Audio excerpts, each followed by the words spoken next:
Okay, working on this Honda J Series engine. I think it's a 3.5 liter. Yeah, it's a 3.5 liter. But hey, just want to do some checkups. Just checking the oil, power steering fluid, radiator fluid, and pop the radiator cap off. And this is what I found. So only do this when the engine is cold. Don't do it when it's hot. Let it all come apart. That's not good. The spring is in there. And there's another little piece in there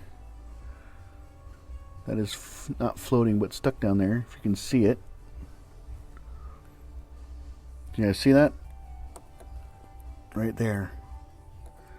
I need to get some needle nose pliers and grab it and get that out of there. So let me grab some tools here. Got some needle nose pliers right here.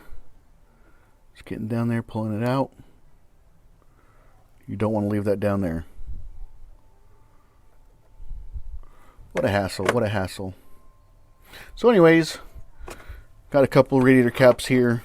I guess this would be a good time to go over OE radiator caps and aftermarket caps. So the one on the right is aftermarket, the one on the left is a Honda OE cap. If you can, always use a Honda OE radiator cap. Because what I've seen with aftermarket ones, and this goes from AutoZone to O'Reilly's to Amazon, is that you get on there, you get it on, it'll fit, but what happens is it doesn't really seal all that well, and after a while you're going to start to see drips on your radiator, and you're going to be like, what the heck, I just changed my radiator cap. But in the end, it's a fitment issue. The aftermarket ones don't fit as well as OE ones, so if you can, always use a OE radiator cap. And same with thermostat. Always use an OE thermostat as well.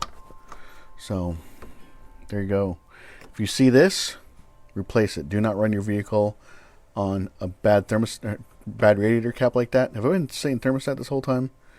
Do not use a radiator cap that looks like this, because this spring actually opens and closes and relieves pressure inside the cooling system, which goes to the expansion tank or the overfill tank right there. And if that's not working right, you can run into overheating problems. So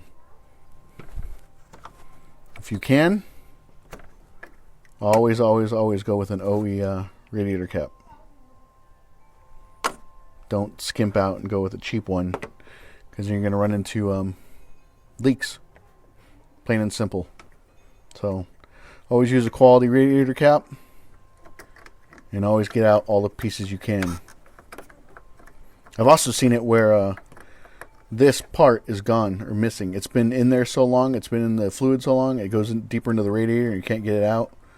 So it's always a good idea to check your coolant, your power steering fluid, your oil on a monthly basis and avoid any serious problems. Why can't this come off? There we go. And I always like to have them lined up so the text is facing you when you open up the hood. All right, guys, there you go. Just a quick and brief explanation on radiator caps.